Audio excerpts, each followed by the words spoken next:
लेकिन रुद्र तो उस गिद्ध के आसपास जलने वाले अग्नि कवच को देखकर कुछ और ही सोच रहा था। ओह, तो इसे बोलते हैं तन बदन में आग लगना।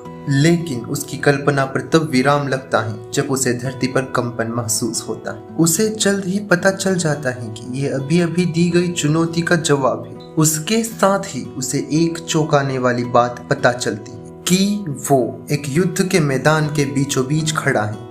उसे दूर से आता छिपकलियों का एक विशाल झुंड दिखाई देता है जो कि 3 बड़े बड़े रेतीले बवंडरों के साथ आ रही थी। परिस्थिति को देखकर रुद्र युद्ध के मैदान से अलग एक टीले पर जाकर खड़ा हो गए और उन्हें लालच भरी नजर से देखते हुए सोचने लगा, जब एक बार युद्ध खत्म हो जाएगा फिर तो मेरे पास पॉइंट ही पॉइंट होंगे। दोनों तरफ की संख्या हजारों में है। अगर यह युद्ध 1 या 2 घंटे भी चला तो 10 से 20 लोग तो इसमें मरेंगे ही सही। इतने में तो हम दोनों का काम हो ही जाएगा। रुद्र ऐसा सोच ही रहा था कि सामने से उसे रेत का एक बड़ा तूफान आता हुआ दिखाई देता है। रेत के इस तूफान के बीच कुछ बड़ी परछाइयां दिखाई दे रही थी। रुद्र उन परछाइयों को समझने की कोशिश कर ही रहा था कि ठीक उसके बगल की धरती से रेत की एक लहर उठने लगती है। ये देखकर रुद्र वहां से उड़कर थोड़ी दूर चला जाता है। थोड़ी ही देर में उसे पता चलता है कि यह 2 और प्रजाति इकट्ठा हो गई है। रुद्र सोचता है कि क्या यह खजाना गड़ा है, क्योंकि इन्हें देखकर तो ऐसा ही लग रहा है।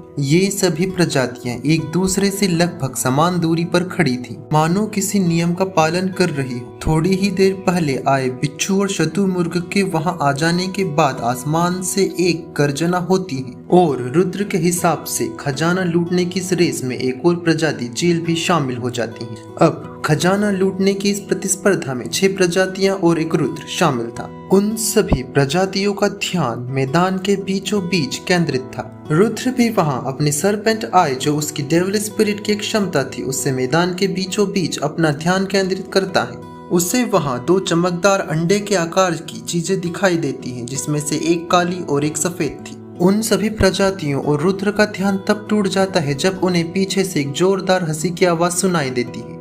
जैसे ही वह सब उस हंसी की ओर देखते हैं तो पता चलता है कि एक लड़की जिसके पीछे बंदरों का एक झुंड पड़ा था और वह एक झाड़ू पर सवार थी और जोर जोर से हंस रही थी, मानो उन बंदरों को चिढ़ा रही हो, और तेजी से रुद्र की तरफ बढ़ रही थी। तभी रुद्र को वह चेहरा पहचान में आ जाता है। वह और कोई नहीं बल्कि उसकी प्यारी बहन निर्वाण थी। वह रुद्र को दूर से देखकर हंसते हुए बोलती है, भाई ये देख, मैंने कितने सारे बंदरों को टेम कर लिया है। मैं जहाँ जहाँ जा रही हूँ ये मेरे पीछे पीछे आ रहे हैं। निर्वाण अपने हाथों में रखे हुए एक चमकीले फल की तरफ इशारा करते हुए बोलती, भाई ये सभी इस फल के लिए लड़ रहे थे, लेकिन जब से मैंने इस फल को उठाया है तब से ये लोग दोस्त बन गए हैं और मेरे पीछे पीछे आ रहे हैं। मुझे तो लगता है कि इन्होंने मुझे अपना मास्टर मान ही लिया है।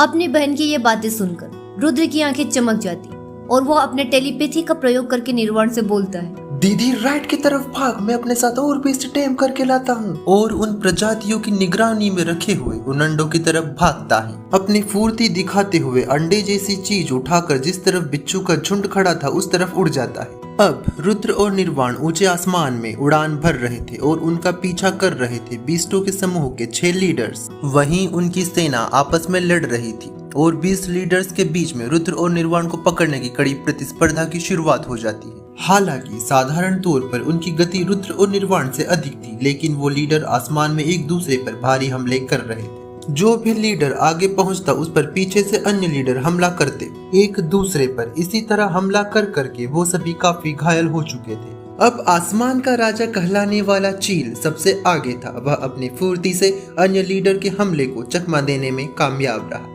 और फिर उसने अपने शक्तिशाली पंख हवा में लहराए और चारों तरफ विंड ब्लेड से हमला करने लगा। उसमें से 2 हमले रुद्र और निर्वाण की दिशा में किए गए थे। तभी निर्वाण अपने झाड़ू को एक शक्तिशाली कवच बनाने का आदेश देती। आदेश मिलते ही झाड़ू एक कवच का निर्माण करती है जो रुद्र और निर्वाण को उस हमले से बचा लेता है। इस हमले को देखकर काफी समय से शांत रुद्र को अचानक गुस्सा आ जाता है। उसके आसपास काली आभा छाने लगती है। आम तौर पर सुंदर दिखने वाली उसकी वो लाल आंखें गुस्से की आंख उगल रही थी।